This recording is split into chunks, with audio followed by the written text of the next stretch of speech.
What's going on, my people? Welcome back to the channel. Welcome back to Saeed TV. We are live for the MUFC Unfiltered podcast. We're here with the brothers. We've got Ash in the building. Ash, how you doing, bro? Sunday evening, Sunday vibes. What are you saying, bro? Yeah, all good. Chilling. Two wins on a bounce now. We'll take that. Yeah, definitely, man. 100%. Definitely, man. Big up to you for coming on. Flawless, man. What are you saying, bro? You good? Everything blessed? I'm blessed, man. Love for having me as always. Big up to Ash as well. Large up the chat. It's gonna be an interesting show. Yeah, man. Always Ash, man. Always. Come on, man. Big up, man. Double A couldn't make it. He's in Turin right now. So big up to Double A.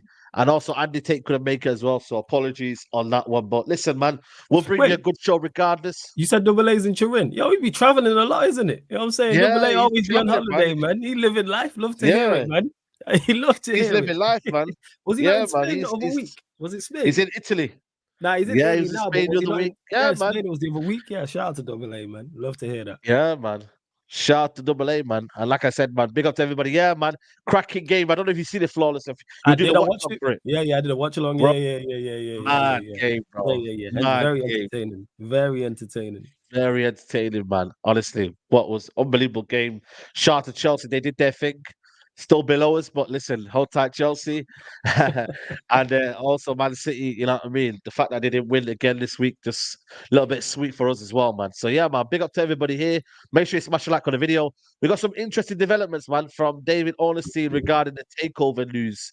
I don't really normally kind of talk on this here, but it's something that, you know what I mean? When David Ornstein speaks, you kind of listen, you know what I'm saying? But David Ornstein said today the Glazer family and Ineos are in the process of finalizing the agreement of the for 25% stake in Manchester United.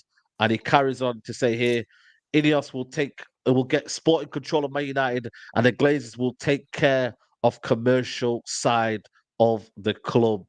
But yeah, we're in the final stages, according to David Ornstein. Ash, are you excited or are you kind of like, meh? Because I'm like, I didn't want Jim Ratcliffe. I think for me, the biggest one was like the fact that he's coming to the club 25% stake just to come in, put his foot in the door when he knows he's gone in bed with the Glazers. Like he's making a deal with the Glazers, isn't it?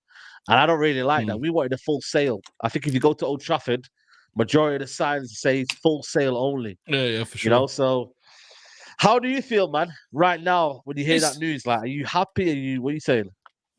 It's a difficult one. I mean, like you're saying, we do want a full sale. It's just the issue being the Glazers don't want to relinquish control. They understand they've got this, this piggy bank, this ATM machine where they can withdraw 25 million every single year from it, and they're guaranteed to get that money every single year. And they're looking into the future, and they're probably thinking, well, we've got the FIFA World Club Cup coming out, which is going to be 32 teams. That's going to be a massive tournament playing against likes of Boca and River Plate and all teams around the world. You're just going to get a lot of interest in that worldwide, globally, and with all the broadcasters and stuff. You got the changing of the Champions League over an extra 100 games across all clubs. So the Glazers are kind of thinking if we let go now, we might miss some potential profit in the future, but. It's something, if you put it, the Qataris kind of spoiled it all for us because we had dreams of like being owned by the Qataris and then pumping in billions into Manchester, billions into Old Trafford, into the training ground, all that kind of stuff. So they kind of spoiled it for us. But if you would have told us 3 years ago that Sir Jim Ratcliffe was coming in, taking 25%, we'd all be buzzing with it. We'd all be snapping your hands off for it, wouldn't we? Do you know what I mean? So that's if you try and ignore Qatar, then Sir Jim Ratcliffe just making a move at 25%. But what I want to know and is what's his long-term plan? You know, what's his long-term plan for owning the club? Is he just going to own 25% and that's it, call it quits? Or is he looking to take full ownership? So that's what I'm interested in. And that's what I want to see over the next coming days and weeks. You know, once we start to hear his plans, because he's going to have to come out and say what he wants to do with the club and where he wants to go. Already we've heard about the 250 million that he's going to pump in, which really isn't going to touch the sides, is it? So, yeah, I'm interested to see where we're going and where he's going in the next couple of years and how long it's going to take for him to completely own the club, if that is in fact what the Glazers have agreed to. So, I look at it, you know where it is with me, yeah? I look at it in terms of I wanted full sale only. I think obviously the Qatar situation is the Qatar situation. The way I look at it from, I hear what you mean in terms of would I take the situation 2 years ago, 3 years ago. But because I knew the situation, that's why anything like what I'm seeing right now is a disappointment for me, man. You get me? Because for me with Jim Ratcliffe, I hear what he's done at Nice. I hear what he's doing, but I don't see any idea of clearing the debt. What money does he really have? Do we know if there's significant funds available? Is it something where he makes money out Man United? I don't know in it. Like there's more question marks than actual answers for me. Is the structure gonna be good? Are we gonna get this Jim? Is it Bradleston or something like that? Are we gonna get Paul Mitchell? We don't know. There's a lot of kind of PR that's been made about him and whether he's going to do this and that. Like, it's funny enough saying it, and then it's not funny enough doing it, actually. So I'm kind of like more questions than answers. But Flawless, how do you feel, bro, in terms of Jim Ratcliffe coming in now? Maybe get done this week. You never know, man, in terms of the international break. Remember last international break, we had loads of news about the takeover. So Jim actually left. Sorry, Qatar actually left in the last international break, if you remember, Flawless. Oh, yeah, it was the last international break. Yeah, you're right. In regard to it, so it said 25%, he'll be taking over and Ineos will be taking over the footballing side of things and Glazers will continue the commercial side. One of the comments you popped earlier said something, I'm paraphrasing, said something along the lines of, we need more information. I don't know exactly what that means. That's where I'm at with this. What does him taking over the footballing side mean? Does that mean he gets 100% of control of the footballing side? He only has 25%, so can the Glazers overrule him? Do they still have an input? Because say he says something that is going to take money away from them, for example, from a footballing perspective, can they overrule him? If he's like, all right, we need X amount, we need 200 million for the squad. That's a prime example. Who has the transfer budget? What's the transfer budget? We've already seen... Yeah, go on. We've already seen Joe Glazer, stop Anthony Martial being sold and stuff like that, stopping his directors and stuff. So who's to say that Joe Glazer is not going to do exactly the same? That's my thing. So say he says, all right, we need 200 million, and they say, all right, well, you got 150. Or we need X for a certain amount of player, and it's like, you don't have that. We need 60 million for this player. They're like, well, we've only got 45. How does it work? It's really a wait and see game for me. Do I trust this? No. I see people saying, oh, well, he's taking 25%. That's a good thing. If you want what's best for Manchester United, you do a full sale. I hope I'm proven wrong. And his long-term plan is to get more of the football club in terms of percentage. But anybody who wants what's best for Manchester United Football Club wouldn't want the Glazers in charge, whether it's a footballing perspective, whether it's a commercial perspective, or just any way, shape, or form. Look at what they've done to the football club. And Ash mentioned it. They're saying 250 million is going to be input. It's not going to touch the sides. Like, we know that. I just don't think he really has the capital. And then I look at what he's done with Nice. What's he done with Nice? So that's what we have to look at. What's the biggest indicator of future behavior? Past and current behavior. So you've been at a football club and done nothing for it. Bear in mind, Nice do not have the eyeballs. They're not of the profile. You're under so much less pressure at Nice than you are at Manchester United, where everything you do, everything he says, even before he gets taken over, everything he says is now going to be under scrutiny, because what does that mean? That's my biggest thing. What is the football inside? What are you in control of? Do you have the power to get rid of people? Do you have the power to bring people in? Because people have spoken about Paul Mitchell. I'm sure we'll get to that. Is that him? Is that the Glazers? Like, where has that come from? That's my thing. It's a lot of just. I think it's a lot of smoke and mirrors. I think just because I'm tired of this club, I want to hear by action. Don't tell me what you're gonna do. Just do it. I'm tired of words. I'm tired of it. No, 100%. I agree, man. You know what I mean? There's a lot of talk, you know what I mean, about the football structure changing, but ultimately when you have the Glazers in charge, how much effect and damage are they going to put? How much negative kind of impact are they going to have? I know, like I said to you, for every footballing decision that's been made, I feel like the Glazers always look at the commercial side of it. You know what I mean? How much would that impact what they make? And that's a question, man. Because if we wanted football decisions, we would have made that 10, 15 years ago. And I know they have 25%, but all of a sudden, like a flick of a switch, they give 25%, and then they say, right, you can change all the football decisions. I don't see that. This is why I want fans not to be naive by that.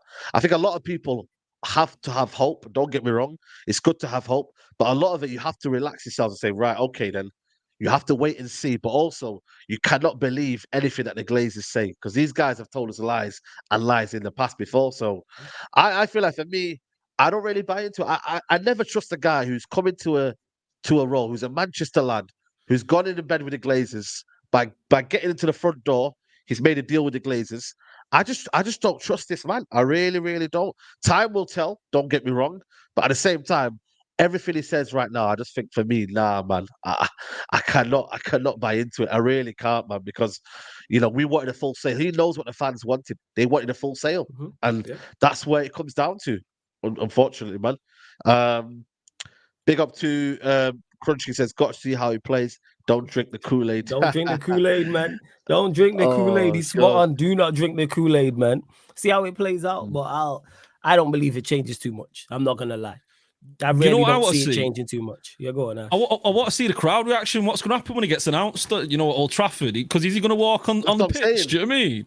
If he's smart, he don't walk on the pitch. Don't walk on the pitch. He doesn't go anywhere near the pitch. I wonder if he thinks that the fans are going to love me and he's a saviour. Do you know what I mean? Like he's walking to the club thinking that, because he's got his yes men all around him saying, no, Sir Jim, they love you. They're desperate for you to take over the Glazers. Do you know what I mean? They're going to cheer, celebrate, laud you as some great saviour. He walks onto the field and he's going to get like moans and groans. It's like, I doubt Old Trafford's going to be clapping and cheering and celebrating him. Do you know what I mean? So that's going to be interesting in of itself, when he turns up to Old Trafford, because he's inevitably going to go there. He's going to be seen in the box. He's going to be seen in the seats. Do you know what I mean? So the camera's going to pan to him and all that.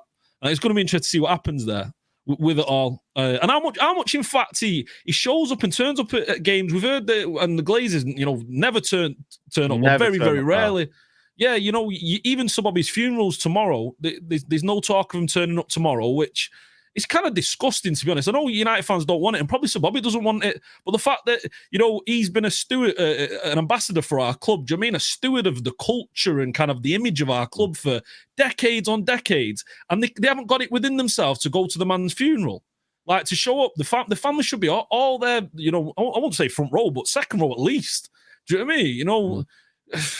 Madness, that, and just a massive disrespect, but it's something that we've seen continually from the Glazers, isn't it?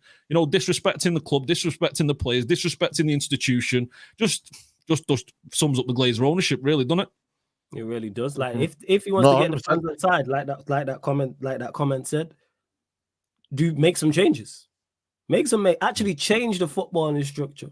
Actually get rid of some of the hierarchy. Actually bring in some. If he brought in a DOF, everyone like, all right, okay. That's a step in the right direction. You know what I'm saying? Like if you started making changes in regards to recruitment and the scouts and things like that, you go, all right, okay. We don't want no statements. You know what I'm saying? We statement FC, tired of that. You know what? I am Yeah, I'm kind of excited by Dave Brailsford though. When you learn about him and you understand his kind of methodology about minimal gains, all about sports science, all about just getting the tiny little advantages needed to push forward. That's something that we've not looked at this club for a long time. Do you know what I mean? We've always looked for the star man, not those tiny little increments that make you better, off the field, on the field, just kind of going into a sporting institution and laying down a foundation there, something that we've not had with Ed Woodward, and something that we've not had with John Murtough, with very little footballing experience themselves, and any kind of winning sporting experience. You look at Dave Brailsford, he was Team Sky, who went on to win everything in the cycling world. Then he was the Olympic Committee, I think it was in 2012, allowed us to win loads of goals at London. So he's got a bit of pedigree in regard to sports science and getting the very best out of athletes. It's just we also need to couple him with football men. So that's what I want to see from him. But I mean, put it this way: anything better than the Glazers, anything better than Ed Woodward and John Murtough and Richard Arnold. At least we're potentially getting football people and sports people in there rather than bankers and the commercial men. We're looking just to make profit. And like Saeed was saying a little bit earlier, looking to buy players based on the marketability and kind of other external factors and stuff. So I've got a little bit of hope because it can't get worse. I mean, it can't get worse than what we've seen from. You don't know. I don't know, man. Never know. I mean, it's it's not. Yeah. It can't.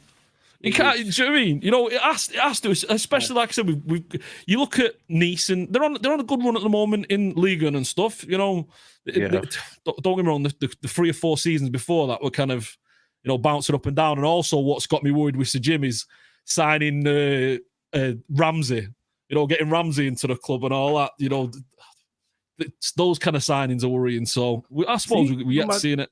Look at this, my guy Rums. Shout out Rums running jokes. You know what I'm saying? He's Rums, guys. Big up Rums every single time. This guy running bants, but hey, Rums beating Luton Town ain't for everybody. But in regards to Brailsford, what would his role be?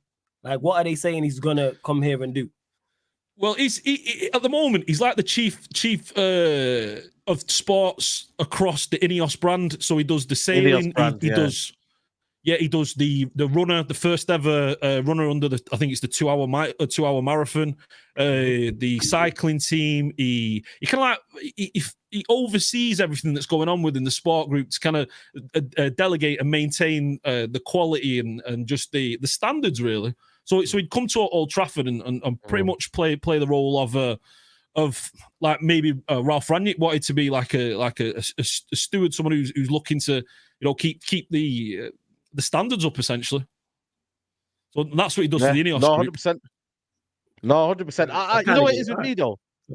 I don't know much of him. I heard he was part of the Sky cycling team, etc.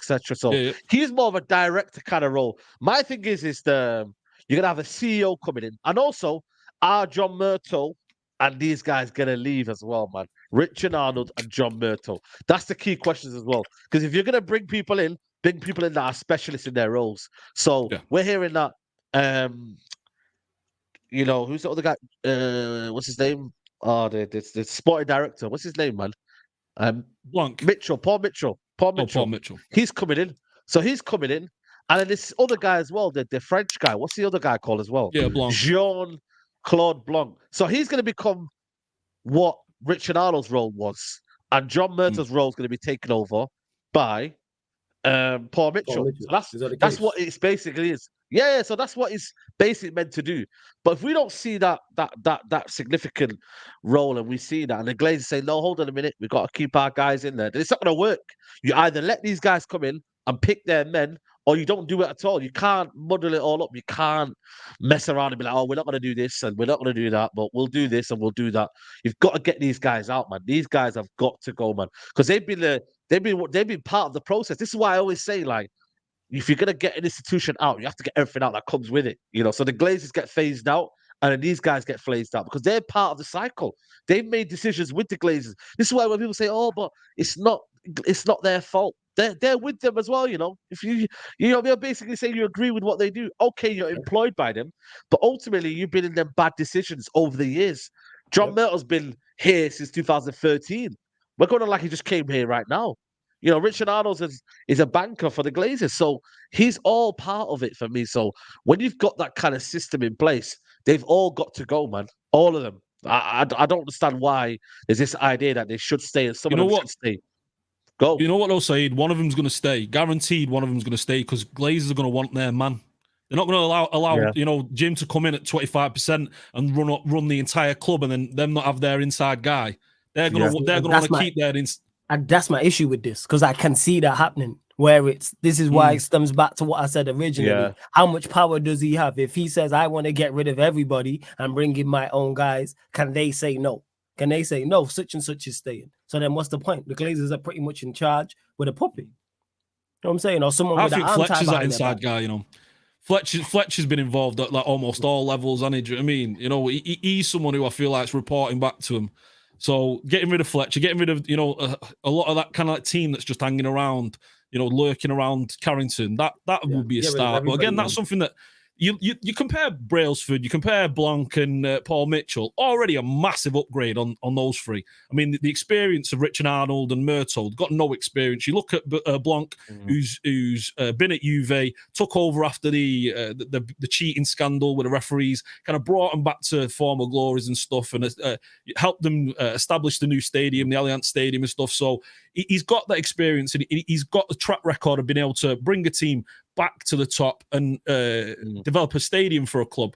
Paul Mitchell, I'm a little bit wary about Paul Mitchell because everyone's talking about this 5, 6, 7 year plan and stuff. Paul Mitchell's never been at a club, and I said this last time we were on, he's never been at a club longer than like 3 years. I think his longest was at Spurs. You know, Monaco, he was there 2.5 years. Leipzig there 2 years. I'm a bit cautious about him as well. So so he's going to come in and take over one of the most difficult jobs in football, and he's going to run the football inside. You know, he's got no kind of credibility or any kind of history in regards to creating a structure over a long period. So I am a little bit wary and a little bit worried about that. If you're asking me, I'd go for Bertie. I think Andrea Bertie at Atletico Madrid, he'd be my man. I mean, he's proven what he's done. He's done the stadium with the Wandra Metropolitano, and he's brought in some top players over there. So you know, he'd be my man. Yeah, but also the biggest issue has been obviously Ten Hag being able to get off the control of transfers, man. I mean, that for me, like, if we can get a guy who knows what he's getting, who knows the market, who knows top talent in Europe, that's a bonus as well. Like, listen, I don't know how much of Paul Mitchell's kind of magic has gone in that regard. I don't know if that's a word to use, but is he as good as his track record sounds? Is he a guy who's maybe tailed off in the last couple of years, lost a bit of passion for it? Can he rejuvenate that kind of, you know, the gems that he used to get? Like, because you know what I mean, that was Tottenham. I don't know what he got at Monaco. Was it the part of the Mbappe era? Was it that kind of era he was at Monaco? I'm not quite sure. It was after that. Oh, was it after? I know it went around. Yeah, it was after that. Yeah, was it after that then? So I want to know, like, you know, what kind of role he has, because a lot of director of footballs, you know, they've done well at certain clubs, but then when they've gone to certain clubs, they failed. Like, it's okay. So I feel like he's one of them where that's what it is, because we actually don't have one. At least, even if he's an average DOF, that's better than having no DOF. Is him being average, just to, like you said, help out Ten Hag. Because it shouldn't be on Ten Hag to sign the players. He should be a part of the process. I'm saying he should be involved in the conversation. Yeah. But it shouldn't be, all right, go and get me player. Like, that's not the way football is anymore. It shouldn't be go and get me this player. No. I need a player of this profile. Here's a list. And then you go from there. Age, value, where they play, injury record, etc. And then you look from there. Like, I don't know why it's like, that's the obvious way football is a system game. I need a right back. Okay, his attributes have to be this. He has to be good at these things. Cool. Here's a list of right backs that do that. Why is it, get me Mason Mount? It shouldn't have been get me. All right, I can't get Mason Mount. Get me someone who does what he does. Get me someone who just be out there doing cardio. All right, cool. We can find that. That's not really tough. But again, Manchester United, we don't do sensible things. No, we don't. And this is the thing, man. We don't do sensible things. You know what I mean? And that's where we come into place. But I think that the biggest thing is getting the football transfers right, because we've absolutely messed up in the last 2 years, man. You know what I mean? In terms of giving the manager a lot of say in what we're doing, man. I don't know how he's going to take to that news. I don't know if it helps him or it benefits him, or does he see it as a more of a struggle? Because sometimes people want that kind of power in terms of who's coming to the football club. Will he see them coming in being a significant change for the club? Will he still have his mind that I know what's you know what, Said? I don't think that at all. I think he wants to be a coach. He doesn't have to worry about managing players and buying players and all that, bringing them into the club and scouting players. You saw at Ajax, kind of the role was set up for him, weren't it? Players are just funneled in from the youth team and from abroad, the odd star and stuff. And I can't imagine he's enjoyed this past 12, 18 months of having to, work with everything off the field and all the scouting and buying players and all that kind of stuff, just for him because at the end of the day he's a coach, isn't he? He's a football man, and that's his forte, that's his strength, is being a coach and his tactics on the football field. Although we've not been seeing it over the last couple of weeks and that, but that is where he's kind of made his name. So I doubt he wants to get involved, and it'll probably be a bit of a relief for him to take on players, that have been recommended by the board. I still think Mason Mount was that one. I still think Mason Mount wasn't a Ten Hag signing, because I can't believe he'd keep him out the team. You've seen what he's done with Anthony. Even when Anthony's played poorly, he still kept him in the team. Whereas Mason Mount is treated different. Even though he's not been played at a level, he's out of the team first instance. It's almost like he's been sending a message to the board saying, this guy that you got me isn't good enough. No, I think he just realised that he's crap. I'm not gonna lie. Yeah, but okay, I know what you're saying, Force, but why? But surely he would have realised a long time ago that Anthony was crap. Yeah, he has, but the penny just took longer to drop. That's all. Nah, but You're watching a manager crumble under pressure. Pushing him. Nah, but he's dropped in the past couple of games. He's not starting. He was on the bench. He was on the bench against Copenhagen. He was also on the bench against Luton Town. Like, I get what you're saying, but I think the penny has just dropped. That's his signing. We chased him all summer long. And you know what? The reason why I want to believe it's his signing, because if it's not, that makes it worse. Because you're accepting players you don't want. So we're talking here about Jim Ratcliffe and him potentially being a yes man and being a puppet. You're a puppet then. If you're being given, if you said to whoever's in charge and you said, no, I don't want such and such, and they still went and signed him, you're a puppet. No, I don't think he said, I don't want him. It was just a case of, right, these are the players that I want, but this is the players that I prefer. And you know what we've been like over the last couple of years? As soon as an Englishman who's kind of half available, we let him just throw everything at him. You saw with Wan-Bissaka spending 50 million. You saw with Harry Maguire 80 million. You saw with Jadon Sancho 80, 90 million. We see an English player that's available, that's half decent, that plays, that's an international. We throw everything at it, regardless of the manager. So I kind of feel like that potentially could have been the reason. And when in regard to like go on, finish it. Yeah. In regard to like managers getting players, you've heard with Pep. Pep didn't want, apparently didn't want Doku. Klopp didn't want Salah, did he? He wanted was it Julian and Sadio Mane as well? Yeah. So at a point, managers, they kind of have to accept what's being given to them, and it wouldn't have surprised me, like we've seen over the past couple of years, that the board took that decision. But anyway, regardless of if Mason Mount was his sign or not, he's going to have to get used to getting players that basically he isn't aiming for, and that's a good thing for us, because you've seen some of the purchases and some of the signings that we've made under Ten Hag. They've been pretty shocking, to be honest. We've had maybe one success.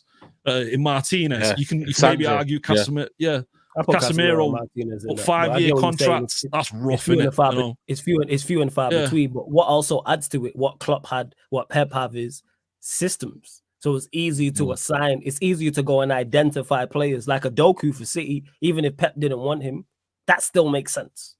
You can see why from the outside looking in, even if Pep can't see, because he's a different type of winger to what they have. And you've seen it. Talk to City fans, like, he's added to their squad. Same with Salah and Mane. What Klopp was trying to do from day one was clear at Liverpool. Obviously, he wanted Götze and Brandt, but he ended up getting Salah and Mane. But you could see the way and the style he's trying to play. Because even though Mane's gone, Salah's still there. Look at the attackers they have. They have a set system, which makes it easier to identify. The problem with Manchester United is, what are we looking for? I don't know. I can't tell you what a Manchester United attacker is. Apart from just not. I don't think Ten Hag knows right now. I don't think Ten Hag, because he's had to change the system. He's tried to play this dynamic, this transitional play and all that, which has gone away from his Ajax days. So it's like I think he's kind of lost, football philosophy. Transitional play with no pace and power. Make sense. No, I know it's frustrating to see. Yeah, I feel like he's having a crisis of identity at the moment. He's struggling to kind of decide which way he wants to play. I think partly it's because of the pressure, because of the players aren't good enough. So he's just clinging on at the moment. And to be fair, I mean, we've got the results of late, but how long is that going to last? And how is it going to survive? I don't remember the last time. We spoke about the decent performance against Crystal Palace in the League Cup, but that's a while back now, isn't it? Other than that, we've not been seeing good performances. So, nope. That's the one this year. That's the one this season, I should say. And the run that we've got coming up as well, that's going to define really his legacy and what his career potentially at Man United. So it's going to be interesting to see what goes on, because getting a new owner in, getting a new manager in, what is Ratcliffe going to do there? He's going to want to get his own man in. We've heard rumours and rumblings that he wants to keep Ten Hag, but he's been super quick to get rid of managers at Nice, so he's got a track record. He's been through a few managers now. So Vieira, I forgot his name, Gaultier, and a few others. Do you know what I mean? So quick to get rid. So I'll be interested to see what his opinions and his thoughts are on that. So before we go on to the manager, let me ask you a question. And by the way, make sure you like the video. We haven't even hit 300 likes here, which is a bit of a mad one still. Guys, run up the likes. What is this Manchester United attacking conversion rate, people? Run up the likes, man. Hit the like button. What are we doing here, man? You clearly are enjoying the content. Hit the like button. Subscribe to the channel as well, man. Saeed TV. Yeah, man. Big up, man. Yeah, make sure you subscribe to these guys as well, man. Links in the description. But what kind of signings would you guys want? Because you know what I mean? Is it former Nice players? Is it kind of like, what's hot on the market right now? Young. There's two Nice players. There's two Nice. It's Turan one. Todibo. Todibo, and Kefren Turan. Athletes who are technically sound. That's what we should go for. Go get athletes who are technically good. That's whether the Premier League allows that. And, you got the Nice fans as well. They're not going to be happy too with their star players being taken for pennies. That's going to be interesting what's going to happen there, Yeah. Facts. See where we That's go. a big one as well. Yeah, 100%. I don't know, because like I said to you, a lot of people, they want young, up-and-coming players, but we've got a lot of that right now, man. And it's one of them where you got to rely on them players to kind of, do you want the hottest talent in Europe? Do you want players that are in the mid-20s? Like, what do you think, Flores? Like, would you want players that are versatile?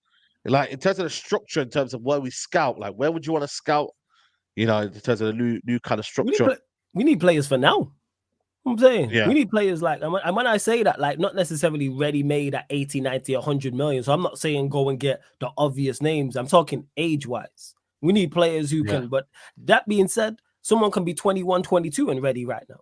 So age isn't like that. I just want players who are ready, like who are none of this bedding in that. Yeah, none of this bedding in process. They're a prime example. None of this bedding in process. None of this, we got to give him a year.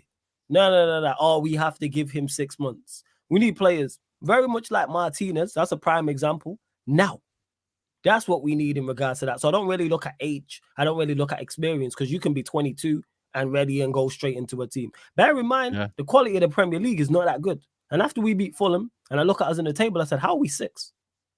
Yeah. We are 6, 3-4 points off top 4? I think we're 6-7 points off the top of the league. How? 1 point ahead of Newcastle. 1 point ahead of Newcastle. Yeah. Everyone ahead of this is what I'm saying. Ahead of like Brighton, who haven't won a game since the end of September and is now nearly the middle of November. I'm sorry. Yeah, nearly the middle of November. So that goes to show where imagine we was an average outfit. I'm not saying we'd win the league, but we'd be in a much better situation. Like Ten Hag really fumbled this. So yeah, in regards to players, it's tough to say because there's no clear plan. Just come up with a clear plan first and foremost. Well, go get players who are ready to play now, whether they're 21, 25, or 30. And go get some, like, athletes. I keep saying this. It's a pace and power league. Go get athletes who are technically sound. Our midfield should never, ever, ever be McTominay, Mount, and Bruno. Why am I seeing that? Bro. Why am I seeing that? Should never happen. That shouldn't even happen in a Carabao Cup game. That's being kind. There's a relegation battle in midfield because it gives you nothing. That shouldn't happen if we was 3-0 up in the FA Cup third round to a League One side. I've seen that it happen with Eriksen. It's ridiculous because it gives you nothing. You don't get goals. You don't get assists. You get no defensive. You get no strength. You just get cardio. One thing, those that durable. That's what them man are. That is legit. It should never happen. They're durable, but they can't win a 50-50. When I say durable, I'm talking about being available. Struggle to sprint. I'm just talking about them being available. That's one thing about them. More often than not, even though Mount's had his injuries, more often than not, they'll be available and ready to play. That should never be our midfield. What is going? I'd rather see 3 youngsters that I've never heard of from the under 21s. Give them, like, I know it's better than that. What are we? Mount, McTominay, and Bruno. And we thought McFred was back. Yeah, you know what? Dan Gore, Kobe Mino, and Hannibal Medjbri. Do you know what I mean? Them 3 in the midfield. You know, just blood them in. You know, for sure. Yes. If the alternative is Mount, McTominay, Bruno, run that midfield free. I don't even know what goal looks like. Yeah, it's not. Not going to improve. They're not going to get better. Yeah. Right. Yeah. Now going to what you're saying about age and profile of signings, we kind of need players now, because you look at Casemiro. You know, you look at his age; he's not getting any younger. So we're going to have to replace him at some point. Same with Varane. Some of our best players. I mean, Bruno Fernandes. He's what, 28, 29. So 29. Really, we need we need to build around them now.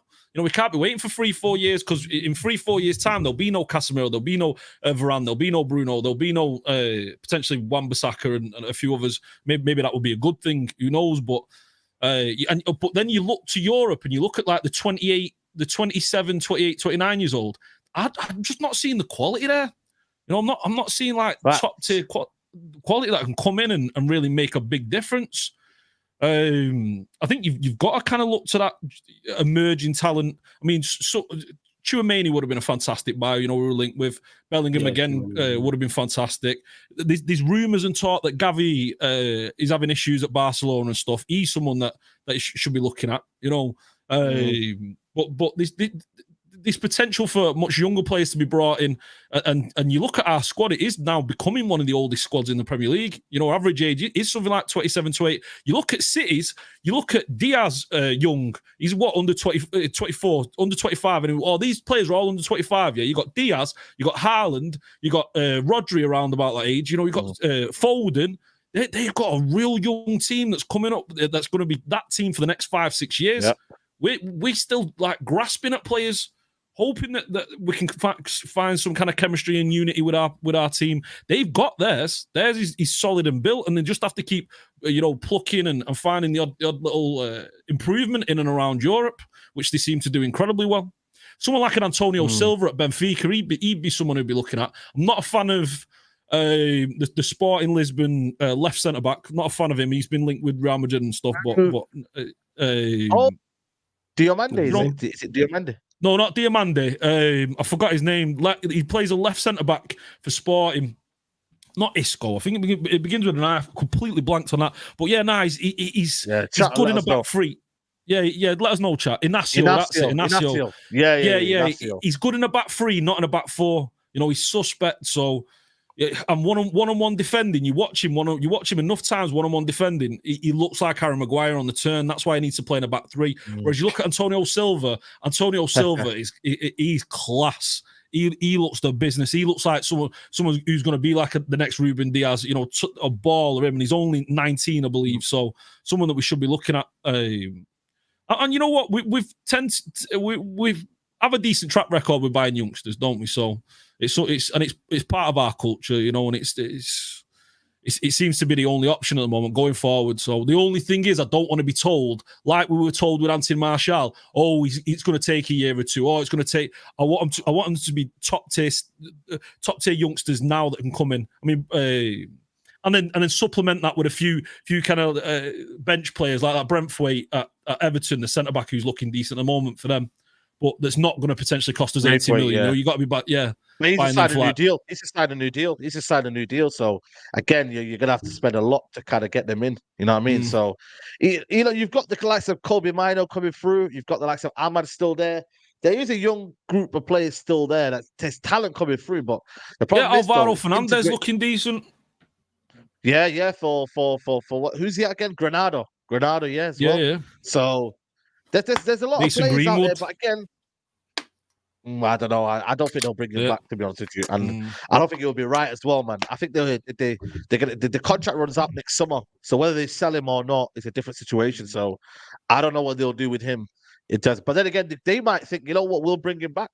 You know, they might think of it as a different thing. You know, they might think, listen, we haven't been in that situation before. We don't know about him. And they may say, you know what, it's an asset. We don't know their business brain.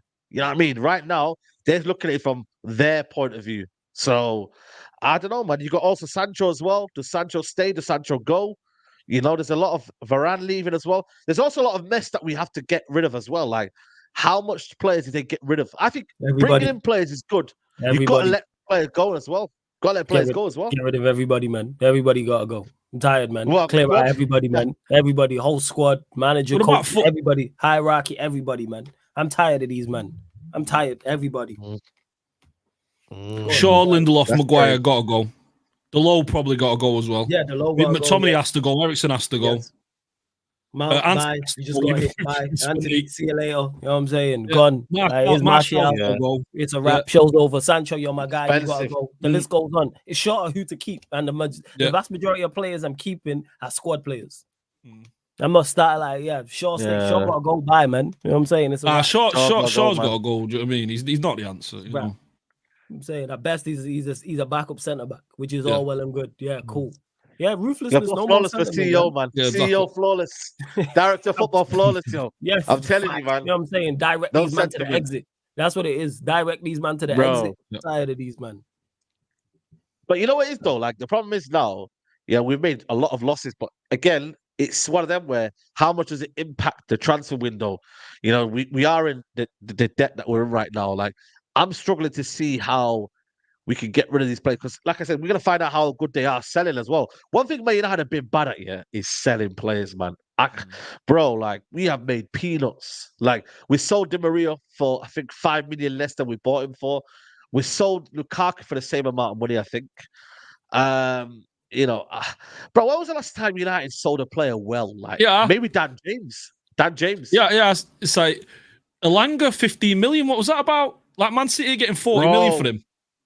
You watching Elanga right now? Right now? Man City get 35 million for him. We sold him 15 million. What about Steve Chong as well? Zidane Iqbal 1 million. They got 20 million for a goalkeeper. They got 20 million for a goalkeeper. Yeah, go on. Yeah, Elanga. You know the Elanga one, I always said, 15 million. I wasn't right with it because I was like, when he goes to another club or whatever, just in general, and he's obviously, you know what I mean, English product. He come from the academy, etc., like 21 and right age. I felt like you could have got more out for him. Like any other club would have sold it for 40 million. We were doing the expectation of what is it for Man United, and we just need the money. We're desperate. But if you're really being honest with you, Nottingham Forest could have easily paid 40 million for him. Easily, they could have. They spent that on Sangare, 35 million, 40 million. They spent money on. But they spent peas on some players that we never might have known of. Like they would spend it. I'm telling you now, they would have spent 40 million. But obviously, we just said, you know what? Let's just strip them out. I think we just don't sell well because our players are not. There's no success anywhere. The players that we've bought and then sold on, Dan James, obviously there's exceptions to the rule. And then you got to think youth players like City, for example. Don't their youth teams do really well? Don't they? I swear at all levels there you've sold like that adds to it in terms of I don't know how our youth teams do, but the reason why we don't sell any players because talent dies here. That's why it's a struggle. We can't really. When you're selling an Elanga, what can you say apart from English youth product? I think also I think we are bad at selling. Just generally we are. That adds into it. But it adds into the whole incompetence of the club. If Elanga's at Atletico Madrid, how much is he going for from Atletico Madrid? Do you know what I mean? If he's costing 35, 40 million, and it's simple as that. You look at Man City, they sold James Trafford to Burnley, goalkeeper, 20 million they sold him to Burnley, never made one appearance in the Premier League. How much did we get for Dean Henderson? Dean Henderson proven England international call. 15 million? 15 million. We've got 5 million left. 5 million less than they got for a player that never even played in the Premier League. Do you know what I mean? But Dean Henderson. Yeah, go on. No, go first. Go on. No, I was going to say, but then on the flip side of that is, then when we ask for more money and we can't get it and we don't sell these players, well, that's what happened with Maguire and McTominay. Yeah, that's exactly what happened this summer with Maguire and McTominay. We was trying to sell them on and we wanted too much money. I am not really too fussed about the sales of players like that. Maguire shouldn't, even though he's playing well currently, shouldn't be here. Scott McTominay shouldn't be. So there's a flip side. I do agree to an extent. We should sell certain players better. Like the youth prospects are here. The Alangas and people like that, you should be. Yeah, because you can keep them around in the squad, can't you? Do you know what I mean? You can keep Dean Anderson and Langa around, whereas you need to get rid of. Yeah, These you need to senior get players rid of the you can move on. McTominays. We've seen everything that we've seen from McTominay. You know, Yes. when he's not going to turn into anything special in the next year or so. We know exactly what we've got from McTominay now. You know, he's not good enough to be a Premier League winning midfielder. He never will be. You know, you look to move him on. That's simple, isn't it? You know, he'll be a top player for a Southampton, a West Ham, a Luton, or whatever. He'll be a baller for them, but he's never going to be a baller for a top 4 side. So, you know, the moment someone comes in and offers you anything over 25, 30 million for that man, you snap their hands off. Yeah. So yeah, but it's just typical, Man United being ran poorly, isn't it? Something that we're hoping that you see with Brailsford and Ratcliffe and that potentially change. So it can't be. I mean, I keep saying it can't get any worse. I'm hoping, and they're bringing in sporting people, aren't they? So there's that. It's just like you say, flawless, isn't it? How much control are they actually going to have? Because they are going to have their men in there, aren't they? So is it going to go to a board vote? And that in itself. And what happens if there's a big fallout every time they go to a board vote? They're abstaining and they're rejecting the plea, whatever it is. Do you know what I mean? The proposal just because they're frustrated. Just because they're frustrated with the person across the table. You know, how many times you see in football world, partnerships and bit part ownerships that are successful. You don't see it. You need kind of like a one guy or one clear vision at the top. You look at Chelsea, there's 3 or 4 people involved in there. I know Todd Boehly is like the main guy, but he doesn't have the final say. So, and you're seeing, that it just doesn't work. You saw with Everton as well. You saw with Arsenal before Stan Kroenke. Yeah. Spend $1 billion and your position still got 2 digits. Hey, but let's celebrate them today. They got into the top half. Do you know what I mean? Hey, you know what? They did well. Right. Top half now. You're right. Well done. You know what I'm saying? And that, but the bottom of the top. You know what I'm saying? Pause. Yeah, 100%. No, it's true, man. You know, you can spend a lot of money as well, and then you don't show for it, man. Like we spent obviously $1 billion in 10 years and whatnot, and it's not shown for anything, man. Thanks. You know what I mean? Like the 400 million, like everyone keeps saying we spent 370 million. I'm like, bro, like half of our team was on the bench, man. The other day, like half the players. That's why I don't hear about the squad being bad when people try and back what's going on. Because yes, we know these players, but you shouldn't spend 370 million and the squad looks the way it looks. It shouldn't look like this. Why is all this? That's because you've got idiots spending the money in it. It's like when people went out and bought those NFTs and spent millions on them. All of a sudden, it doesn't mean they're still worth that amount. Do you know what I mean? Just because they spent millions on them. That was just dumb. You know what I mean? Yeah, it's true. I remember the NFT phase. Yeah, I didn't understand it NFT, either. man. Everyone was on the NFTs, man. Yeah. Do you remember those monkeys that were going for like 3 million and all that? The most expensive one now is 45 grand. People were spending 3 and 6 million on them. Crazy. Yeah, the most expensive one now was about 45. So yeah, it's just Ed Woodward, glazing on it. Profiles and that. Remember, everyone was changing their profile pictures and that. Yeah, and they were like, "Yo, like, look at my NFT." Bro. Well, I'm like, "What's an NFT?" Bro, man. I never get involved in that shit, man. You know what I'm saying? Ed Woodward, you want to see his NFT collection? Do you know what I mean? He's probably got loads. Probably pumped in millions. Probably did, bro. Probably did. Finished, man. But you know what it is though? When you look at the squad, and you look at like what's in our squad and what's valuable and whether they can actually deconstruct this squad, do you feel like I just always look at it, I think, when has Man United ever gone through a squad overhaul where everyone just gets chucked out? Because you've got to remember, we've got players since has anyone from the Fergie era still here? I don't think there's anyone from the Fergie era left in it. David Hay was the last person. No, he was the last person. It was. So at least we've got from the Phil. At least we're out of the Fergie era. So we've only got Moyes era. We've only got Moyes era. That's Luke Shaw and I think I want Luke Shaw Van Gaal. No, Luke Shaw was Moyes. Was Moyes. No, but wait, did Moyes sign him? But then he was by the time that he got here, it was Van Gaal. Nah, I think. Are you sure? The chat will let us know. I swear he was Van Gaal. Yeah, I think so. I think so. I think he was signed beforehand. Bro, Evans is here for the mix. Evans, yeah. Evans from the Fergie era. Shout out big time Johnny, man. Big time Johnny. Go back, man. So we got Johnny Evans, the Moyes era. I think to be fair, he was signed by Moyes. He was signed by Moyes, but Van Gaal by the time. Yeah. That was it. All right, man. But you can technically say he's a Moyes player because obviously he got signed by Moyes. We can run that Moyes. Is it just sure though from like the quote unquote Moyes era? Yeah, sure. Yeah, sure. Shaw and Evans obviously still was in the he was in Man United's era of Alex Ferguson, Van Gaal, and Moyes, and then he wasn't in it for Mourinho. Yeah, He Tom wasn't Eaton in as it well. Like for lads are saying in the chat, Tom Eaton. Yeah, Tom Heaton. Yeah, listen, bro, it's crazy. But you know what is it? This is what I say to people. Yeah, like, you know what? I don't want to be a club that goes back in time to go sign players that, like, bro, come on, man. Like, which do Man City go out and get Vincent Kompany like out of retirement and say, yo, listen, get your boots back on? Will they go and get Benjani out of retirement? Like, they won't do that. You know what I mean? Let's be honest. No, but it's serious, man. They won't get Stillian. You know, was go it get Petri collar or off. something like that? Yeah, go get collar off. Yeah. You know what? We need an Sylvan emergency Distan. left back.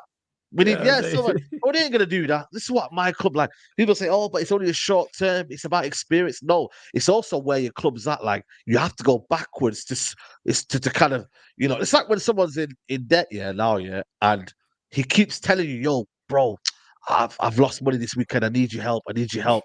You're all right with it 1 or 2 times. Yeah, you say, all right, cool. But if you keep coming back.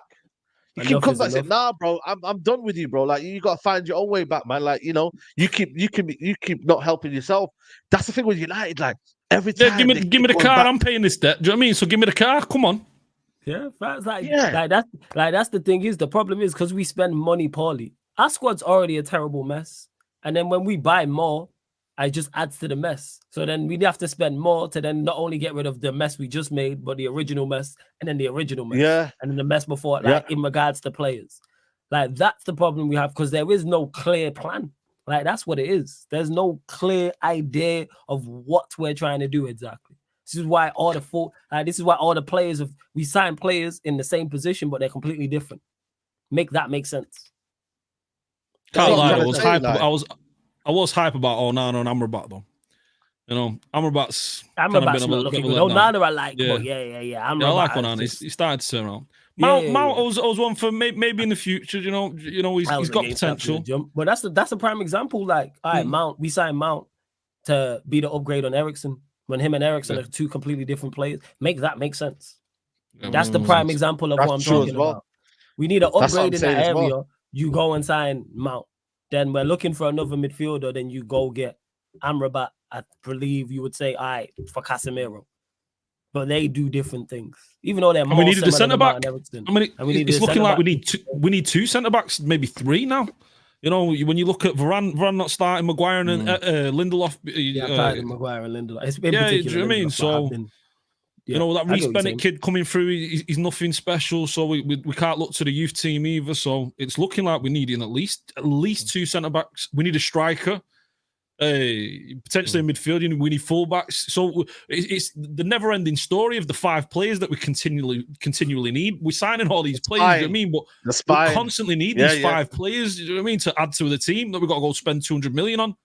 We're dog chasing the tail, man. That's what it is. Just going round and round. Like, that's what that is.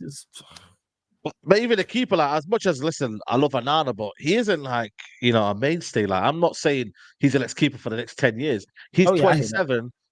He's 27, and if he doesn't improve as much as I hope he does, obviously we'll give him the year to be here. But come next year, if he's not doing the same mistakes as he's doing right now, you got to find another keeper. I'm sorry, but you got to be ruthless. This is where the board needs to come in and say, yo, listen, we might have made a mistake, but we're here to rectify that. We're here to buy the next best keeper, whether that's Costa, whether that's whoever, you know, and that comes in with everything. Like, there's got to be a situation where we are adequately prepared, because I don't want to be hearing about, oh, but we can't do this because the structure is bad. Well, this is a structure now. So if you're saying that this is bad, then what are we going to do? Are we just going to be here forever? So get it sorted. Or when we do have the players and Ten Hag says, I'm happy with what I've got, I don't need them, then we can't be what do you call it, complaining, because you've got to be ready. You've got to be ready for everything. Guardiola says, right, I need 2 fullbacks. I need 2 fullbacks. Guardiola says, I need this. Go get me Haaland. If the manager wants this player and it's according to what we want as a philosophy, then go and get it for him. You know what I mean? That's what you've got to do. If it's attainable, go and get it. Simple as that. The biggest thing as well is letting players leave. You saw when Pep Guardiola came in, you know, he got rid of Joe Hart, he got rid of, and then eventually Bravo, he got rid of like the likes of Otamendi and Mangala and the rest of them. Do you know what I mean? There was no like hanging on for seasons and stuff. They were out the club. You know, you've seen he's wanted to get rid of Maguire. He's wanted to get rid of Lindelof. He's wanted to get rid of a few others as well. And McTominay they're just being one, lingering and sticking around the club. If that's the first thing, if I'm a director of football, go in and say, right, who do you need out? Who's a problem in the squad? And then get them out first, so then he can build a crux, build his side, build his skeleton of what he needs to move forward, to implement his style. Because right now we're not seeing his style, we're not seeing his ability as a manager, because he's being hampered by these players that are letting him down apparently. But he continues to play these players, so it's like Flawless was saying, you know, it's the dog chasing its tail. You know what is going on here at the moment, and we need a bit of clarity from the potential new chunk of ownership. And hopefully Dave Brailsford and Ratcliffe bring that, but we've yet to see. We just don't know anything about what the plans are going forward. And in regard to the Glazers spending money, how much more money are they going to put in it? Are they going to spend any of this 1.5 billion, whatever they've been given? I doubt it. I doubt that's going to go anywhere near the club. They're just going to pocket that themselves. So then you're asking Jim Ratcliffe to come in and spend his money. Why would he come in and spend loads of money himself to prop up the value of something that he later wants to buy? Yeah, that's exactly it. That's a valid statement, actually. Yeah, that's actually a valid point. But again, it just depends on what he sees this football club as. If he sees it as a toy, if he sees it as a little, little investment. I've got my United. I'm a United fan, and I just want to, just sign the club. I just want to get 25%, and I'm happy with that. What passion does he really have for it? You know what I mean? Like, is it as what the fans want? Is it a total revamp of the structure? If it is, if he feels like, I have to get this, it has to be as well written agreement, not gentleman's agreement, because gentleman's agreement is different to a written agreement of this is what's happening and this will happen now. If it's not, well, we're just going to find out, we're going to negotiate with the Glazers. There's no negotiating. You do it, you make sure you get it done. Whatever footballing decision needs to be made, you get it done, because we need to do a lot, man. We need to do a lot, Brian. It's time's ticking, man, because you see in every club now, every club's, you know what, we always say, like, the standards of football is structure. Like, every club has football structure, have you noticed that? Chelsea is starting to get it. Arsenal have got it. Man City have got it. Brighton have got it. Newcastle have got it. Every single team has it. When we're talking about like we've got some mad technology, new technology and that, bro. Like, it's just football structure. Every club should have it. But because the Glazers are basics, basics. Yeah, like, we're talking about basics, like buy players that fit your philosophy, sell players well, improve the training facilities, improve the ground. Like, do it. Like, and if you do that, then maybe Man United might crawl back up the ladder in terms of. It should have been a shock to the system. Hearing Charlie Savage say that League One Reading was up to the standards of Manchester United's training ground and facilities. That should have been a shock to the system. That, I mean, hearing that's something that should have been pushed and continually pushed. How can a League One side be on the same level as Manchester United? Now, not okay. People will jump in and say, "Oh, United, living off past glories and stuff." But it's not like we don't make the money. We don't generate the income to be able to improve the facilities. Like, we're not spending 200 million on players every single year. Just put that 50 million into the facilities. Do you know what I mean? But it's just not been done. And are we going to see that now with Sir Jim Ratcliffe spending 250 million? As I said earlier, it's not looking like it's going to touch the side. Where is that going? Is it going to go to the training ground? Is it going to go to the stadium? Where's that 250 million going? Fix the leak. Fix the roof. Yeah. I beg. Yeah. Fix the roof. Oh yeah. That's something that they said they're not gonna make a new stadium. They're just gonna revamp the stadium. That would actually go a long way. If the first thing he did was fix the leak in the roof, people go, all right, cool, this might be in the right. Small things. Just fix the leak. Just fix the leak, yeah. Fix the leak, man. Fix the leak. The one's there. And guys, keep liking the video, people. 290 likes. Let's get that up to 350. That's cool, boys. Come on. There's no reason for you to not hit the like button, man. We should be on 650 likes, but we're giving you a bit of a bludge here. But people, you know what? Like I said, man, I'm cautiously optimistic. Am I negative about this situation? I should be, because it should be Glazers out. It should be full sale only. But the situation is a situation, and ultimately, we'll have to see where these guys are at in terms of what they're trying to do and what they're trying to build at United. Because, like I said, there's so many issues, and the biggest one is Ten Hag as well. Like, do you think Ten Hag's job is safe, or do you feel like they can say, you know what, nah, man, see you later, mate. Like, you know what I mean? We're coming in. Claude, what's his name? Claude. I don't know how many managers he's Jean-Claude. sacked. Is it Jean-Claude? Is it Yeah, Jean-Claude? Jean-Claude. Like, how many managers he's actually been involved in the sacking? Is it the Glazers that are going to sack the manager? Like, I listen, think we he'll don't get even know, sacked once he starts affecting the bottom line. I think we know that. Let Manchester United go out of the Champions League, which could happen. He'll go. They will sack him. Yeah. Have we seen Yeah. this before? We all know. Forget footballing results. It's that bottom line, which is profits. Let us go out of Europe altogether, or even drop into the Europa League and watch the hit we take in regards to revenue, just the TV money, for example. Just that alone, and they'll sack him. I've already said this, which could happen. Because do I think we get a result in Galatasaray in my heart of hearts? No, genuinely don't think we will, and I can see him going because of that. We know what they're like, crooks, Glazers. We know this. No, that's facts. 100%, man. They are crooks, man. You know what I mean? And they'll do whatever they need to do. You know what I mean? So, big up to said, don't worry, guys. You will pay like Nice 30 goals in 12 games. Listen, man, there's a lot to discuss about the football, man. But ironically, that's our record in the Prem. You know what I'm saying? We scored 13 goals in 12 games. bro, I'm telling you, man, that's crazy, man. 13 Ten goals Hag in 12 games. will do what he's told. He's a little fish. It depends, innit? I don't know what Ten Hag's like in terms of, obviously with Ajax, it was different for a minute, Ash, when you deep it. Like he had the whole structure behind him, innit? He had He had Overmars Overmars. working with. Mm. Yeah, he had And he likes Van der Overmars. Sar. Van der Sar as well. He had Van der Sar as well. And You let's know not what I mean? forget, He they had both, a man. quality youth team as well. Do you know what I mean? You know, they had Frankie de Jong, they had De Ligt, you know, they had Donny van der Beek, Yeah. you know, all young lads coming through, you know, performing well. So he didn't have to like go and buy many players there. I think he added Tadic and one or two others. So it was already a pretty pre-built team. Whereas he's coming to this team, and it's been a wreck. But in regard to who's going to have the right to sack him, then it's going to be the Glazers. The Glazers, at the end of the day, having majority ownership, they have the final say. So regardless of whatever Sir Jim Ratcliffe wants, if the Glazers don't want it, then they're not having it. They don't have to have it. You know, there's going to be no law, no contract involved where they get Sir Jim Ratcliffe gets like full say over their domain. It makes no sense. So yeah, the Glazers generally, like Flo was saying, you know, you miss out on Champions League football, you're gone. Although in more recent times they held on to Mourinho a bit longer than they should have, held on to Ollie way longer than they should have.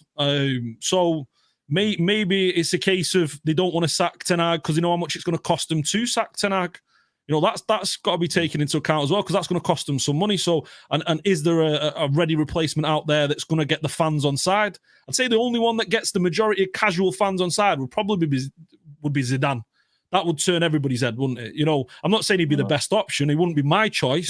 But you know, he's for a marketability, when it comes to getting the world looking, making the money, getting the interactions on Twitter, what they go to the stock meetings with and say, oh, look, all our interactions are up this year. Zidane would be the man for them, and they push the boat out for him. But as it stands right now, it looks like we're trying to build something. Although we've been trying to build something now for 6-7 years, we've just got to wait for Brailsford and Ratcliffe and Paul Mitchell and potentially Blanc to come in and for their vision to take a hold, because it's going to take them, you know, 12, 18, 24 months, maybe even 2-3 years for their vision to kind of take a hold. And is Ten Hag going to be part of that vision? Who knows? It's going to be interesting to see for sure. Big up to Paul, sends a super chat. Big up Paul B. I appreciate the donation. He goes, flawless, what's good, breath? Yeah, man. Big up to Paul, man. He says, man, them keep the faith. Good things take time, and we are on the verge of something special. We have suffered before we succeed. Thanks for the context, Saeed. Flawless, I got you, bruv. Hit the likes. God bless.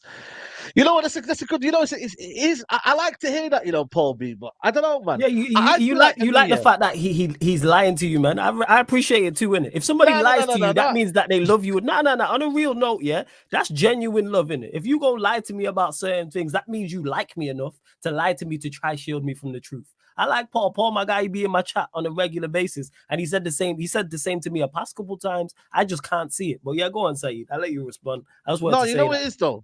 I feel like I feel like, being apprehensive and cautiously optimistic about everything is deemed as negative. Because what I see now, a lot of United fans, and maybe Twitter's probably the worst place to go to, is that there's this prop now of Jim Ratcliffe all of a sudden. Like, it's like there's that kind of no, like, you know what I mean? Like, it's like 1 minute it's like, yeah, we want full sale, and it's, and now it's just like, Sir Jim, he's going to be the man to take United forward. And it's like, it's just this mad, positive kind of like feeling. I'm like, I get it, but at the same time, like, A, it's going to take time, and B, you have to wait and see. Like, sometimes you got to, like, talk is cheap, man. Talk is cheap. Talk We is got cheap. we got to see this because, bro, like, Facts. we've been sold a dream before. We were told Myrtle Madness. This United fan base told us Myrtle Madness. And it's true though. There are people out there that said, "Nah, but Myrtle's a guy to come in." I remember Myrtle Madness. That was a thing. That was a genuine thing. I do remember that. Myrtle Madness. And look what happened, Myrtle Sadness. Yeah, it's That's what Myrtle happened. Madness, do you know what I mean? Yeah, It is it was Myrtle Madness. Myrtle. So remember that's Richard why. Arnold? Remember Richard Arnold in that when he went to the bar? What was The that interview bar at the when he pub, went yeah. I interview remember at the pub? Yeah. You remember that one? Like he's not going to see a And camera every on the United- table, do you know what I mean? That was massive setup. But every United fan fell for that. Every United fan fell See, for that. this They is were why I "Oh, don't. man, So when it's not his problem." people say optimism, you have to give me some. I don't deal with optimism. I deal with the facts of the situation. I don't deal in hope. I look at a situation and deal with what we know. I'm saying, and what we know about Jim Ratcliffe so far, nothing about this points to the right direction. Even if, let's say, for argument's sake, he has the best intentions in the world, and he's here fully to take Manchester United back to the top from a footballing perspective. Yeah.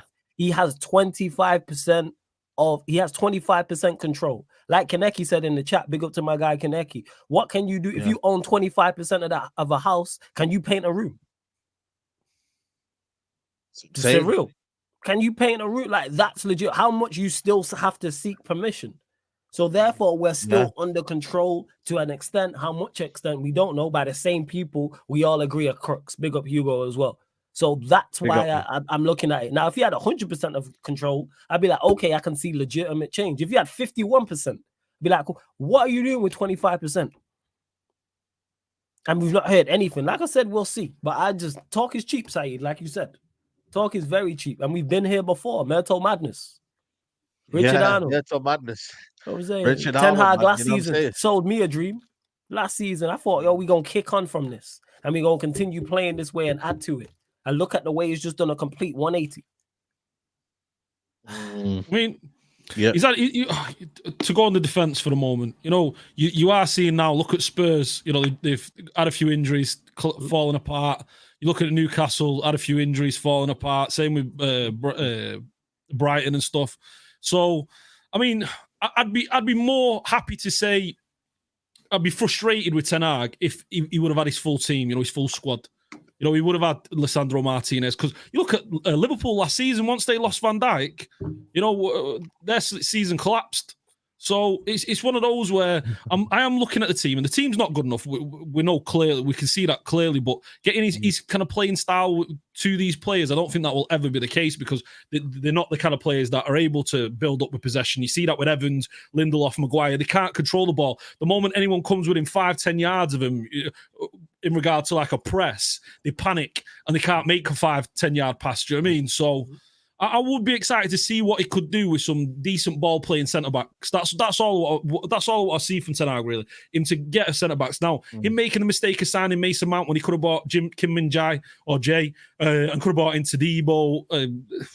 Those again are mistakes that he's going to have to fix and rectify. Same with bringing in Anthony for 80 million. So there is a lot of things where still, like you're saying, I'm not polarized. I'm not on one end of the spectrum. I'm in the middle. I'm feeling like there is a little bit to be optimistic about, but also there's a lot of negatives and a lot where you're looking and thinking he's made mistakes and the club and the board have made mistakes. So it's one of those where we're in limbo right now. We don't know what's going to happen. We don't know where we're going, and we're just hoping to get a result in the next game, and get a decent performance, but we can't see it. We're just a limbo club right now. Yeah, limbo, man. Limbo, 100%, man. It's gonna be a mad couple of weeks, man. These next 2 weeks, it's gonna be all talk about the situation with the Glazers and whatnot. And like I said, I think the best thing for me is clarity in it. Get this done quickly because January we definitely need a centre back. We definitely need. I think for me, I don't know what else do we need in January. Would you say Man United need? Everything. That's So, what we Centre back and a striker. Yeah. We need a striker because Hoyland came off with a hamstring, didn't he? So we can't rely on Martial. We desperately need a striker. We You know, need a be that striker, we need a Taremi 10. or Yeah. Gerard Moreno. You know, we need maybe someone experienced. I don't know where we're going. Oh, We Gerard should have got Moreno from Thuram. Villarreal. Yeah. Do you know what I mean? 30, 31. Someone who you probably end up buying on a cheap. Taremi again, you know, the Iraqi striker, a reigning striker. We should have been in for Thuram for a free. That was a madness. He's gone to Inter and he's putting up mad numbers. He's killing it right now. I did say to people. Scouting's just not there. You know, how you allow him to, especially when you need that position as well. It's a position of need. You allow a young kind of potential there to just go for free. It's madness. So in regard to hope of signings, I've not got much hope because, you know, we can't sign players. We are terrible at buying decent players.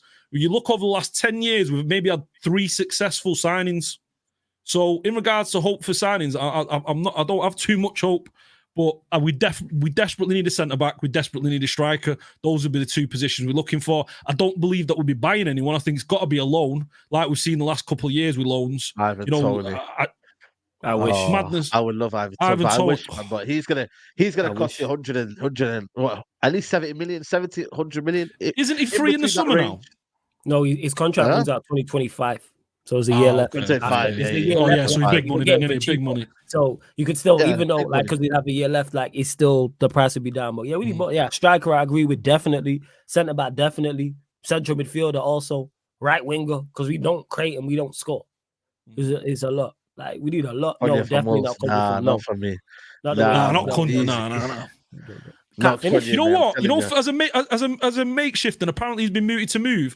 And listen, I know he's terrible, but he's got that bit of Darwin Nunez about him. I know he's terrible. I love that. Go on. Do you know what I mean? I know.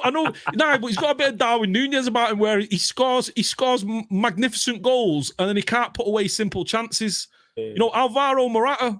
Do you know what I mean? It's someone who we've been linked with in the past. Just to, you know, to see over until we get maybe an Osimhen or we get a top tier, because we don't want to buy someone who's semi-legit, because if they're semi-legit, we're going to be stuck with them for 3-4 years. Do you know what I mean? Where you know what it is though? He's scoring goals for fun. He's scoring goals for Atletico Madrid now. They're going to be in the title race. I think he's happy over there. And is he not signed a new contract, Morata? I'm sure he signed a new contract. Oh, don't know. I thought that's why it was linked. But Vlahovic having a bad time over at Juve, he's someone that you could look at. He signed a new contract. Oh, yeah. No, just signed a new contract. Yeah. Till 2026. Are we talking about Rasmus Haaland here? No. Boniface at Leverkusen, there's options. Do you know what I mean? Boniface is looking decent over there. You know, is it Boniface? He's too awkward for me, man. I don't know if you watched him, He's a bit of Lukaku about him, isn't he? Lukaku, man. He's got a bit of Lukaku about him, hasn't he? Yeah, he has. I know what you're saying, man. You know what I mean, bro? Like, listen, Lukaku scores goals, yeah. I don't know did he score tonight, by the way, Roma? Did Roma beat Lazio? Listen, who do you want? If you could have an option for a striker in January summer, who do you want, Saeed? Who do you go for Osimhen? Listen, people know Victor Osimhen, mate. I'm telling you now, Victor Osimhen. You know he's a United fan as well. Of course, man. Talk to me. I mean? This season's not he's been speaking. He's been speaking to a Gallo, and he's been speaking to John Obi Mikel, saying that's his dream move. Bro, but you know what's mad, yeah? And big up, by the way, let me just get this other super chat again. Big up Paul B again, man. I appreciate the donation, my friend. He says, flawless breath, this 100% truth, no lie. We can do something special with this manager. We generally have to get behind him. He has mistakes, but he will learn. Be positive and results. Performance will manifest. God bless. Listen, flawless, be positive, man. Sure, man. Listen, we still have a right to question, don't we? We still have a right to question. Yeah, pre-pause. You got to give me something to get behind. Last season, I was all here. I was here. Even when people was criticizing the manager when we got beat badly by rivals, I was still praising him. When we won the trophy, I praised that. The 3rd place finish, praised that. Our defensive resilience, praised that. Our ability to respond after defeats, praised that 110%. Second best home record in the league, praised that. Defended our poor away record as well. However, you gotta give me something to back you. You're giving me nothing. I have no. That's if true, we in the Paul. court, That's it's true. a One wrap. performance a season. That's Yeah, all you're it's one asking. Do you know what I mean? it's We've not one had one performance. decent performance. You give me some, like, I'm your defense. Well, was your defense lawyer in the courtroom, and you just on camera committing crimes in daytime with no bally on. I can't do anything. The RICO case builds against this man every match day. Every match day, the case more evidence, and I'm just like, you're just not it. I can give this man the chair. That's just where it's at. I'm sorry, Paul, but I hope you're right. I hope you're right, and we turn. Yeah. Nah, Luton could have been it though, you know, because Garnacho, he should have been scoring that. Rashford should have been scoring that. That should have been a 3 or 4. Hoyland should have been, but again, yeah, that was annoying. This ties back into it though. Why is Rashford on the pitch? Hoyland should have scored the 2. Rashford should not be playing. Not be playing. Yeah, on that right hand side, who'd you play instead of Rashford on that right hand side? Though I feel like Rashford crossed that ball across, you know, that eventually led to Lindelof. That's the thing. I mean, I'd keep Rashford on the right hand side because we've got no options there. I mean, I know you like Pellistri, but final third, he's got nothing. He's Adam Traore for me. It's not a question of like, it's not because I like. It's just something different. Because what the alternative, why I don't like, is we're just gonna play you regardless. So you can put up any type of performance. Yeah. You've been terrible from August to November, and you're still playing. No, you should be dropped. I don't think Pellistri is the answer, but what I'm saying is run out. Maybe then Rashford being dropped then improves it the same way when Ragnick was here and Alanga took Rashford's spot. Like, again, it takes too long to drop players. This manager does. Ten Hag takes too long. He's took too long to drop Anthony. He's taking too long really to drop McTominay. Do you know what I mean? McTominay's coming to the side and he's not controlled the midfield in one game. You know what I mean? Okay, he might grab the odd goal, but in regards, I think it was the Sheffield United game. He had something like 9 touches in the entire game. As a midfielder, you're having 9 touches. You look at the Fulham game. Our average pass percentage success rate was something like 67%, 72%, I believe, which is madness. You go to Man City, look at their passing percentages. They're in the high 80s, low 90s. You look at Arsenal, high 80s, low 90s. You need midfielders that are able to pass the ball, actually control and dictate the play from the midfield.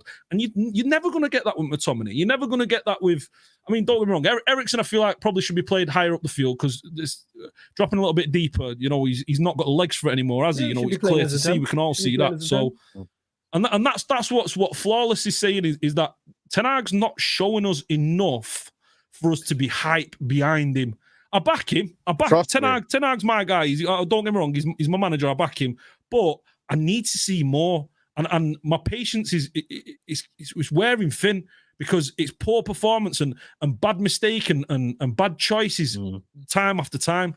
The thing that almost tilted me was picking Lindelof on the left hand side instead of Delo. Playing him at left back, that's just sheer madness. That I can't deal with that. That's just. I'm playing Lindelof at all. Varane not getting in the team ahead of Maguire. What are we talking about?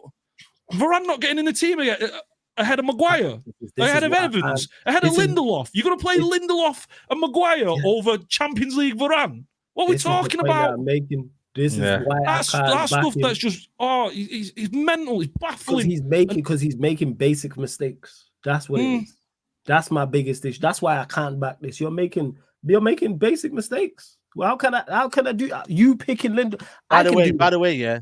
Sorry to cut you up, but Maguire's has come out with an interview saying he feels vindicated of his decision to stay and fight for his place at Man United. Playing well, and you want to be my days! Do you remember this Albania? Innit? You know when he did the knee slide at Albania. Do you know what I mean? That's what that is. But you know what it is though? It's not something that's amazing. Like he's playing to a you're playing okay. You're playing to a moderate level. You're doing your job. Word to Roy Keane, and now you feel vindicated. Right, cool. You know what? How many goals How many goals has he conceded? Do you know what I mean? And he's saying, "Oh, I'm vindicated." Yeah, we just lost to Copenhagen. 4-3. Wait, also, what did that say, Saeed? Did it say that he made the decision to stay? So it was his decision. Decision, and stay for us. Because it was his decision. Remember, you got to remember, we were about to sell him. We agreed a fee with what's his name? West Ham. We agreed a fee. It was set in stone for him to leave, but he said no. He wanted to fight for his place. So he basically didn't want to go. And Ten Hag said, well, you've got to get to our standard.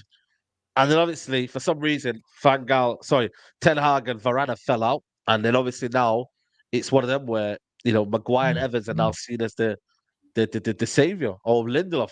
Keep having this conversation. But every time people gas up Lindelof and Maguire, yeah, and they make a mistake, I blame you lot.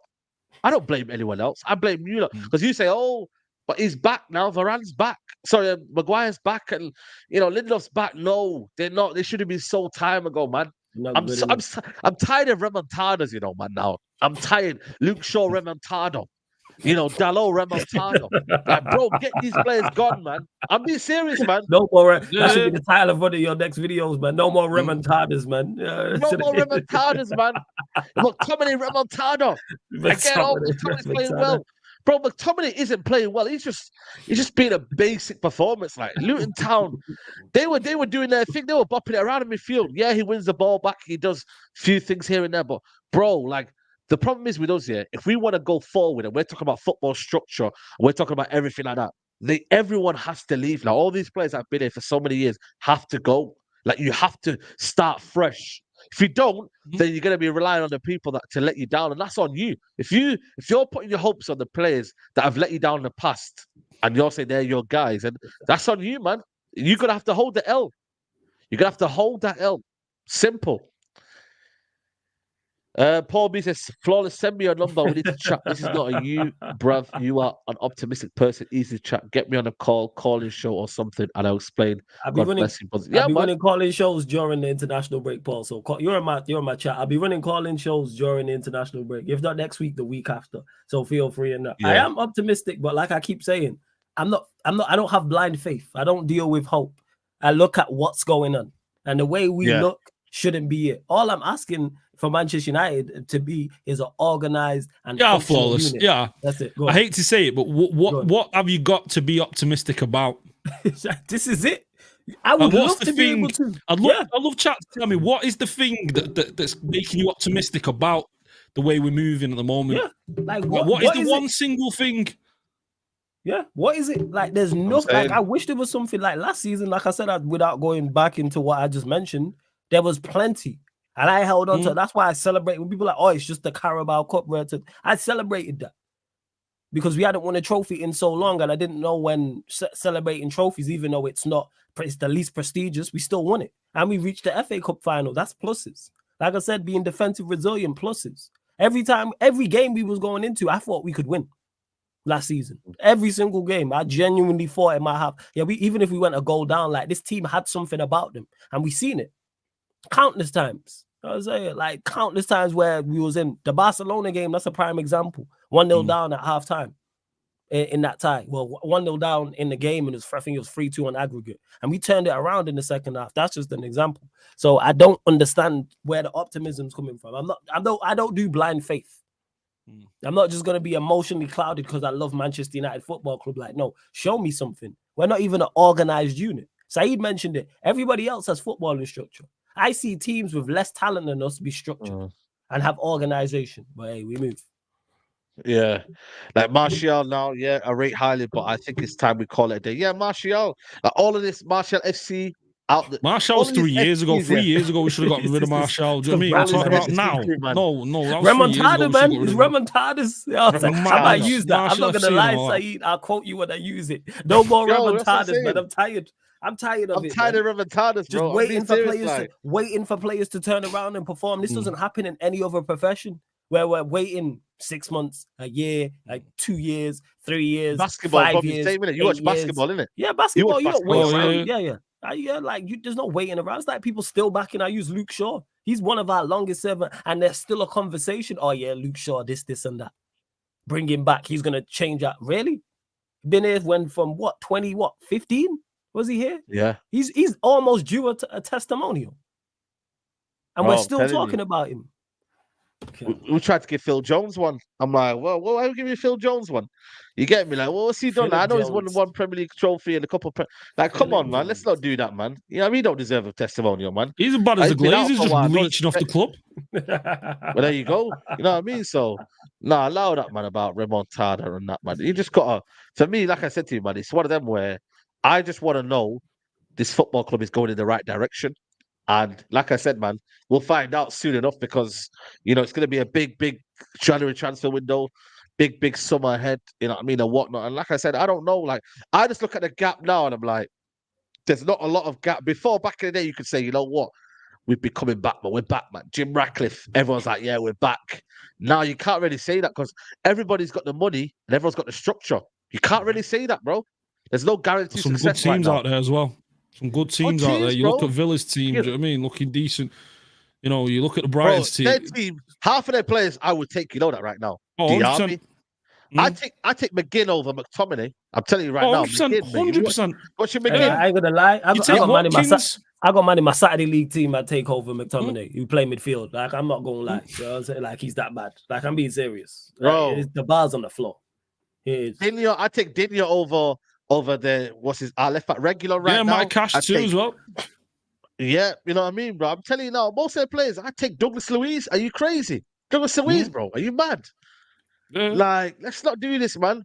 So I feel like for me right now, yeah, I just feel like, you know, the kind of time to do errors, the period of when we're doing errors is very, very limited now. You can't be like, yo, we're gonna do this and we're gonna do that. Like, yo, man, we gotta be fresh, man. We gotta be fresh. So we'll find out, man. We'll find out, people. But listen, man, it's been a good show, man. Honestly, been a good show, man. Flew by as well. Big up everybody who's been here. Big up to Paul B with the super chats, man. I appreciate the donations. Big up to Paul. Big up Paul, man. Guna says, anyone want King Kai reunite with Mount? Listen, we're getting over Mount just now, bro. Like, allow Kai, bro. We're just getting over Mount. You know what I mean, bro? Like, oh my days, man. 60 million we paid for Mount, bro, man. Again, that's something that we got to change as well, man. Like, change that. Like, allow that. 60 million. He's going for free. He's going for free in a couple of months. Madness. Well, that's what I'm saying. It's crazy, man. It's crazy. But Flawless, man, big up to you for coming up. Make sure you like the video, people. We're on. Run up the likes. Let's get it. Let's come go, on, boys. man. Everybody, come on, man. If you have watched the video today and you haven't liked the video, you're not doing any service to the channel, man. That's just, you know, basic, common, you know what I mean, knowledge. You like the video, people. So if you haven't liked the video already, hit the like button. Bottom right corner, it looks like this. And yeah, man, big up to the people. But Flawless, big up to you, man, for coming on. Always, man. Love for having me as always, Saeed, man. Much appreciated. Always good being on. Always enjoy the show. Big up to Ash as well. Large up the chat. But again, like Saeed said, run up the likes, people. And yeah, subscribe to the channel, Sarcasm City TV, people. Go check out what's going on. We're live every other day. Every day, I should say. And subscribe to the Sarcasm City TV gaming YouTube channel as well. I'll be running EAFC 24, career mode, pro clubs, GTA on there, plus more people. So yeah, Sarcasm City TV. Go subscribe on YouTube, please. Yeah, definitely, man. Make sure you go do that, people, man. Help the brother out, man. You know what I'm saying? Always working hard. So big up to Flawless, Sarcasm City TV. Ash, big up to you as always, man. Big up to you for coming on, man. Top man, appreciate you having us as always. Big up Flawless as well. Always a pleasure. Can I just say, all these boys watching here, this is free content. Do you understand that? This premium quality content you're getting here for free, for nothing. You're not paying a penny for this stuff. Thanks. The least you can do is hit the like button. That's all we're asking for. It's not much. Just a like. Look at the quality, the entertainment you've had for the last hour and a half, the insight, the intellect. Do you know what I mean? Just hit the like button. That's all we're asking. But yeah, appreciate it, chat, and thanks for having us. And as always, I'm here. Yeah, absolutely, man. Like I said, we'll just give you honest football chat, no fence sitting, etc., etc. We'll just tell you as it is, man. So big up the community. I'll be back tomorrow midday, people. Me, Lee Gunner, I think a couple of others as well, LB. So that'll be good midday. Yeah, and obviously Straight Jacket podcast tomorrow around about 5 o'clock, people, as well, with Nuruddin, Aaron, and Brian as well. Yeah, definitely, man. So make sure you check out all the content. Subscribe to the channel if you do. Subscribe to these guys' channel as well, man. And make sure you follow them on their socials. And we're out. I'll see you tomorrow, guys. Take care. Bye-bye.